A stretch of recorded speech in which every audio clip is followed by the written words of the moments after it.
It is Heart Health Awareness Month, and Dr. Natalie Gentile from Direct Care Physicians of Pittsburgh is here to talk about a surprising sign of heart disease for many men. I'm so glad that you're here. You have your red on. I'll have my red for Go Red for women on Friday, but there's some really interesting stuff that's coming out as we examine the thing that keeps our blood ticking. Yes, Yeah. And what we're talking about today in particular is pertinent to men's health. And I know we don't talk about it very often on this Wellness Wednesday. Yeah, so let's talk about this specifically because there's some interesting studies that are looking at erectile dysfunction and heart disease and this connection between the two. Yeah, we call it the canary in the coal mine. So we see a high prevalence of erectile dysfunction even by around age 40, 40% of men, by age 70, 70% of men.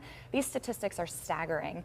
And what we know is it is a canary in the coal mine telling us that there could be something wrong with your vessels, in particular your heart. And so what do you do with this? So the risk factor of ED, let's talk about that first, and then what you would do with that knowledge. Yeah, so when I'm talking to my male patients about erectile dysfunction, and first of all, I always thank them because that's a really vulnerable and challenging thing to share with your doctor. So, we kind of normalize that and really call it out that this is something very important to talk about. Then we start to talk about head to toe. So the psychological factors that play into ED, we have to address those and unpack them. But when we start to also talk about their lifestyle, that's when we learn a lot.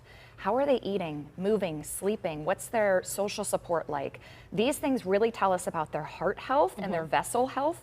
Things like high blood pressure, high cholesterol, sleep apnea. These things are affecting your risk factors for ED. So can you talk about this recent article? I'm not familiar with, is it Veg News? Is that what it is? Can you tell me more about this article and the person who was looking into some of these surprising benefits of eating better? Yeah, so Dr. Dean Ornish is a pioneer in the field of heart health, actually created a wonderful program for people after they had heart attacks to get them back to health.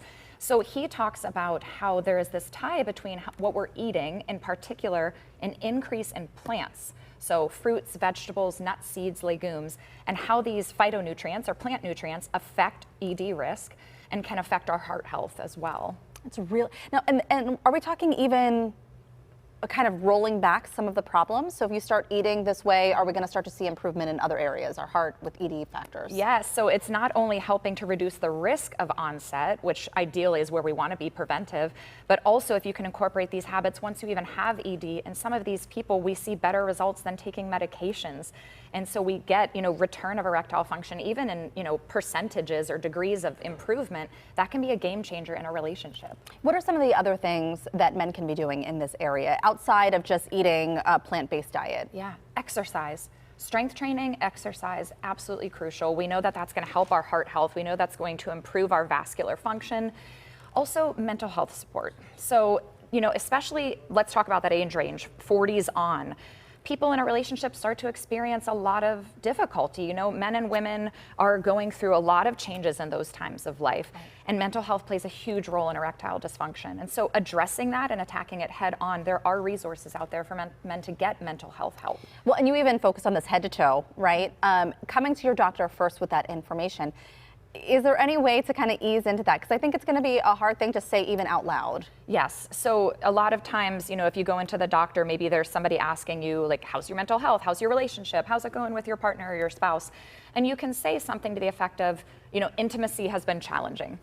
Right. We're having some trouble around, our intimacy, and just throwing that out there, and hopefully somebody picks up on it if you're not really comfortable yet saying it. But just know that those of us in the medical field, this is our jam. This is what we do. Right. This kind of talk, although it's vulnerable and scary to you, is something that we're doing day in and day out. Right. So anything you say isn't going to shock us. It's not embarrassing. Space. It's right. It's a very safe space. Can we talk about some of the other things that you might pick up on if you're starting to have some heart issues? It's not going to be, I just had a heart attack and that's it. Like there are other things we might pick up on ahead of that outside of just ED. Yes, I mean, in women, it's silent for a lot of women. Right. But, if you're starting to notice that you're becoming winded with activity that you didn't before, your blood pressure is starting to creep up. You're starting to find that your capacity with movement, just even basically taking a walk, like your exercise capacity is starting to go down, even changes in your sleep. So these things can start to give us a red flag, like we need to get my oxygen checked out. And what's delivering our oxygen? our blood pumped by our heart, right? So we Right. kind of have to back it up to that and start to assess, is there anything, it's not always just chest pain. And I think people don't realize that. But yeah, it's not just the chest pain. It's not just the heart attack when you know that something's wrong. There are a lot of things leading up to that point. Yes. Some really great information. Thank you so much. Thank you for having me. All right, and if you are interested in learning more about direct care physicians of Pittsburgh or Rebel Wellness, you can also head to our website. We're going to have a ton more information there. Still to come on Talk Pittsburgh, the world can be overwhelming for kids with big feelings. How to adjust your parenting style to handle these intense emotions.